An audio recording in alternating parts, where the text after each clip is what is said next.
Μικρασιατική καταστροφή.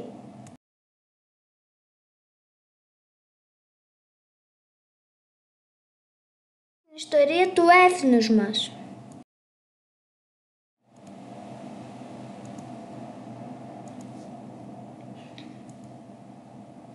Σημαντικό ρόλο στην εξέλιξη της Μικρασιατικής εκστρατείας αποτέλεσαν οι εκλογές του 1920. Το αποτέλεσμα των εκλογών μέσα σε συνθήκες εθνικού διχασμού και δυσαρέσκειας μέρους του ελληνικού λαού για τις αυθαιρεσίες της βενιζελικής διοίκησης και την παρουσία των ελληνικών στρατευμάτων στη Μικρά Ασία, βασική πολιτική της αντιβενιζελικής παράταξης από την έκρηξη του Παγκοσμίου Πολέμου, ήταν η μία απόβαση στη Μικρά Ασία. Ήταν καθοριστικό για τις μετέπειτα εξελίξεις. Ο Ελευθέριος Βενιζέλος ιτήθηκε στις εκλογές από την Ενωμένη Αντιπολίτευση του Δημητρίου Γούναρη. Μόλις ένα μήνα πριν, οφειλά προσκυμένους στις συμμαχικές δυνάμεις βασιλιάς Αλέξανδρου, σε αντίθεση με το φιλογερμανό πατέρα του, πέθανε ευνηδίως από δάγκωμα μαϊμούς.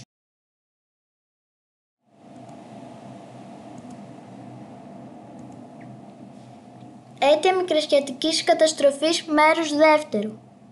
Την Άνοιξη του 1921, ο ελληνικός στρατός, ύστερα από στρατιωτικό συμβούλιο, αποφάσισε προέλαση προς την Άγκυρα και κατέλαβε κέρια στρατηγικά σημεία, Εσκή Σεχήρ και Αφιόν Καραχισάρ, χωρίς όμως να καταφέρει να εξαλείψει την τουρκική απειλή. Με το πέρασμα του χρόνου, η εκστρατεία εξελίχθηκε οικονομικά δυσβάστακτη για το ελληνικό κράτος, αφού κόστιζε 8 εκατομμύρια δραχμές ημερησίως. Ο Κεμάλ, ως αρχιστράτηγος του τουρκικού στρατού, με μυστική συμφωνία με τους Γάλλους, συνθήκη της Άγκυρας, 20 Οκτωβρίου του 1921, ακύρωσε τη συνθήκη των Σευρών, ενώ παράλληλα οι Γάλλοι κατέληψαν την Κιλικία, αφήνοντας άφθονο πολεμικό υλικό στα χέρια των Τούρκων. Στις 5 Απριλίου 1922 η Ιταλία κένωσε την περιοχή της Εφέσου, την οποία και κατέλαβε ο ελληνικός στρατός. Στις 24 Αυγούστου η στρατιωτική ηγεσία συγκεντρώθηκε στη Σμύρνη και εξέδωσε διαταγές. Όμως οι διαταγές δεν είχαν ουσιαστικό αποδέκτη, αφού όχι μόνο οι επικοινωνίες είχαν διακοπεί, αλλά και οι στρατιώτες δεν υπάκουαν. Η αμυντική τακτική ήταν αδύνατη, αφού τα σώματα στρατού είχαν αποκοπεί και κατευθύνονταν στο παράλια της Μικράς Ασίας. Στις 5 Σεπτεμβρίου τα τελευταία τμήματα του Γ Σώματος Στρατού εγκατέλειψαν τη Μικρά Ασία από το λιμάνι της Αρτάκης, αφήνοντας τους ανυπεράσπιστους Μικρασιάτες στο έλεος των Τούρκων, οι οποίοι ιδίως στην περιοχή της Σμύρνης μέχρι τέλους διαβεβαίωνονταν από τις ελληνικές αρχές και την αρμοστία Στεργιάδης ότι δεν υπήρχε κίνδυνος και λόγος ανησυχίας. Μάλιστα δια στόματος του Υπουργού Στρατιωτικών Νικόλαου Θεοτόκη, οι Σμυρνοί διαβεβαιώθηκαν πως η Σμύρνη δεν θα εγκαταλειφθεί. 4 μέρες αργότερα η κυβέρνηση Πρωτοπαπαδάκη παραιτήθηκε και ύστερα από προσπάθειες του παλατιού σχηματίστηκε κυβέρνηση υπό τον Νη Τριανταφυλάκο. Στις 8 Σεπτεμβρίου οι πρώτοι Τούρκοι στρατιώτες μπήκαν στη Σμύρνη και στις 13 Σεπτεμβρίου, 31 Αυγούστου, σύμφωνα με το Ιουλιανό ημερολόγιο, ξεκίνησε η πυρκαγιά, η οποία κατέστρεψε την ελληνική και την αρμενική συνοικία.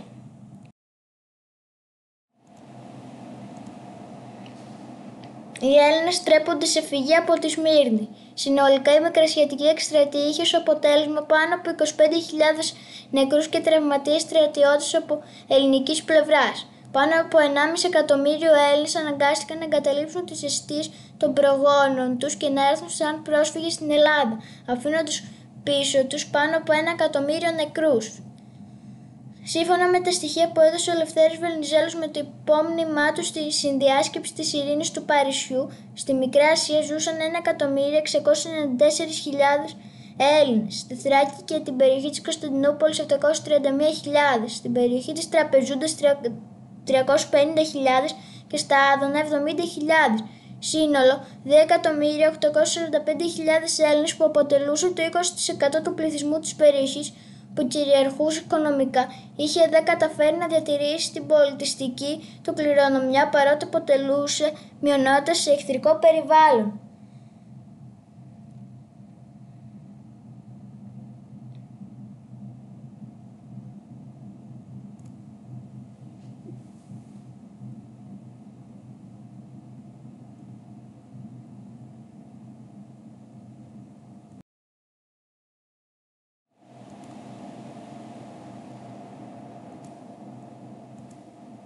Οι Έλληνες τρέπονται σε φυγή από τη Σμύρνη 2.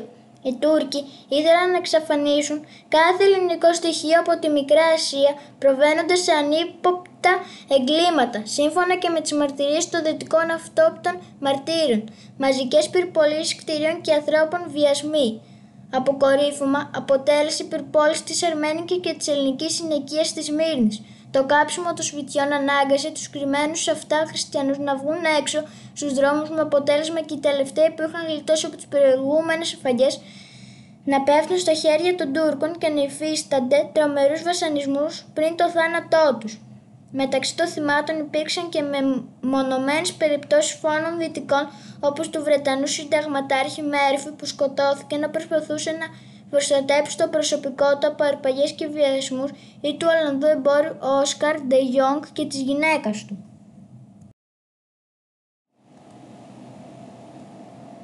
Οι μετανάστες έρχονται στην Ελλάδα. Χαρακτηρισμένη ως η μεγαλύτερη μετακίνηση πληθυσμού στην ιστορία, η επακόλουθη της μικρασιατικής καταστροφής αθρώα εισρωή προς την ελληνική επικράτεια προσφύγων, κυρίως ελληνικής καταγωγής, οι οποίοι κατοικούσαν από την αρχαιότητα στη Μικρά Ασία, τον Πόντο, την Ανατολική Θράκη και άλλα εδάφη της πρώην Οθωμανικής Αυτοκρατορίας, η οποία κατέρευσε κατά τον Άλφα Παγκόσμιο Πόλεμο. Προκάλεσε μία σειρά ανακατατάξεων σε οικονομικό επίπεδο, τις οποίες κλήθηκε να αντιμετωπίσει η Ελλάδα εν μέσω των ήδη διαμορφωμένων αρνητικών οικονομικών συνθηκών. Τα κύρια προβλήματα ήταν η στέγαση, οι υποδομές υποδοχής και εγκατάστασης, η δημόσια υγεία και η επαγγελματική αποκατάσταση των προσφύγων. Στην πραγματικότητα, το προσφυγικό ζήτημα της συγκεκριμένης περίοδου είναι το τελευταίο μιας μακράς σειράς πληθυσμιακών ανακατατάξεων στον ελλαδικό χώρο ήδη από τον 17ο αιώνα. Γι' αυτό χρειάζεται πιθανώς να καθοριστεί επακριβώς το ιστορικό πλαίσιο των γεγονότων που οδήγησε στην ανταλλαγή πληθυσμών μεταξύ της Ελλάδας και του νεοσύστατου τότε τουρκικού κράτους.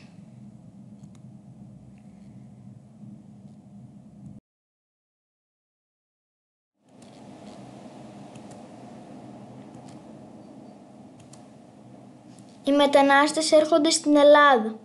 Η υποχρέωση υποδοχής, περίθαλψης και ένταξης των προσφύγων αναγκάζει την ελληνική διακυβέρνηση να ζητήσει βοήθεια από την κοινωνία των εθνών με δάνειο 10 εκατομμύριες λίρες Αγγλίας και να προσφύγει σε διαρκείς εξωτερικούς δανεισμούς με δυσβάστακτους για την οικονομία όρους και σκανδαλώδεις ρήτρες. Υπεύθυνοι ωστόσο για την εσωτερική κρίση του 1929, αποτέλεσμα κατά κύριο λόγο της διεθνούς κρίσης κράχ του 1929, όσο και για την πτώχευση του 1932.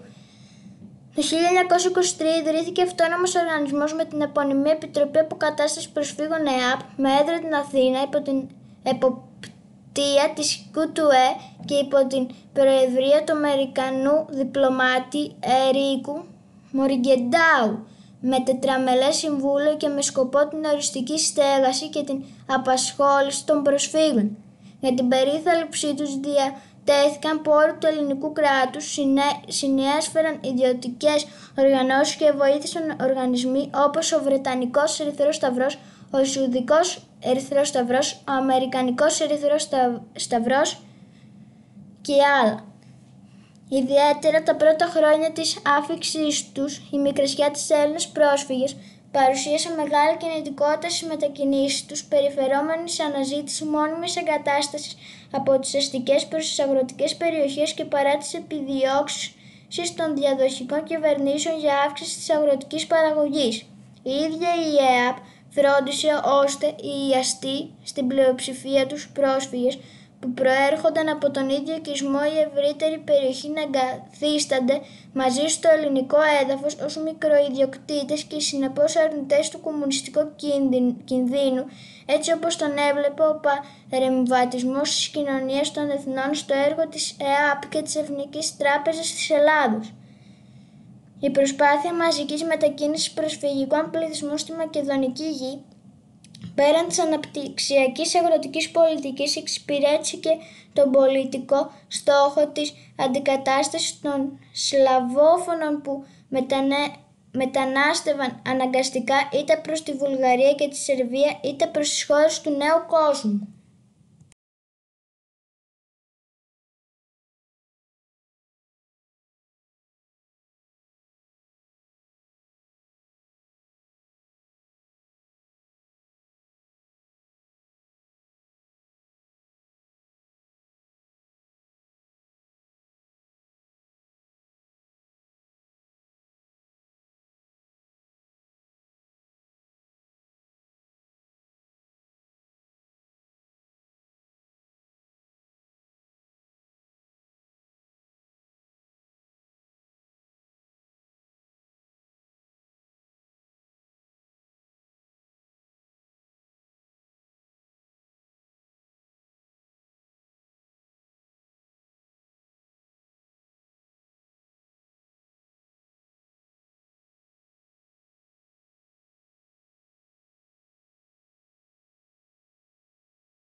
Ευχαριστούμε πολύ. Κάντε like και subscribe.